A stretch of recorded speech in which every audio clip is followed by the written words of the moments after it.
4ാം class പഠിക്കുന്ന സമയത്ത് വീട്ടിലൊരു അറബി വന്നു. അന്ന് മൂപ്പര് തന്നൊരു ടേപ്പ് റെക്കോർഡാണിത്. അതായത് ഇത് അന്ന് സൈക്കിളിമൊക്കെ വെച്ചാണ് ഇങ്ങനെ പോയിന് പണ്ട് കാസറ്റിൻ്റെ. പിന്നെ അതിന് ശേഷം ഇങ്ങനെ ഫോണുകളൊക്കെ ഇങ്ങനെ ഇറങ്ങി. പിന്നെ അതിന് ശേഷം നമ്മൾ സ്കൂളിലൊക്കെ പഠിക്കുന്ന സമയത്ത് 10ാം ക്ലാസ് പഠിക്കുന്ന സമയത്താണ് ഓരോ ഫോണുകൾ പഴയ ഫോണുകളൊക്കെ കിട്ടി തുടങ്ങി കേട്ടോ. അതായത് ഇതിൻ്റെ കോമഡി എന്ന് വെച്ചാൽ ഞാൻ നാട്ടിൽ ഇറങ്ങിയ സമയത്ത് നമ്മളെ കയ്യിലൊന്നും ഉണ്ടാവില്ല.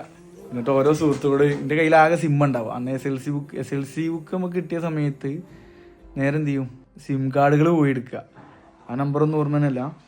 അങ്ങനെ കുറേ കാലത്തിന് ശേഷം, കുറേ ആഗ്രഹത്തിന് ശേഷം നമ്മളെ ഒരു ലത്തീഫ്, നമ്മളെ സുഹൃത്തും നമ്മളെ ആപ്പാപ്പ് അയച്ചുന്നൊരു ഫോണിനിത് ഡിഗ്രി ഫസ്റ്റ് ഇയർ പഠിക്കുന്ന സമയത്ത് മറക്കൂല. അങ്ങനെയുള്ളൊരു ടൈമിൽ നിന്ന് നമ്മൾ നേരെ ഇങ്ങനെ വന്ന് ആദ്യം 13 Pro, 15 Pro, പിന്നെ നമ്മൾ നേരെ ഒരു M2 MacBook എടുത്ത്, പിന്നെ ഇപ്പോൾ സംസാരിച്ചു കൊണ്ടിരിക്കുന്നത് 16 Pro Max. ഇതൊരു അഹങ്കാരത്തിൻ്റെ സ്വരത്തിലല്ല കേട്ടോ പറയണത്. ലൈഫ് തുടങ്ങിയതാണ് ഇവിടുന്ന്.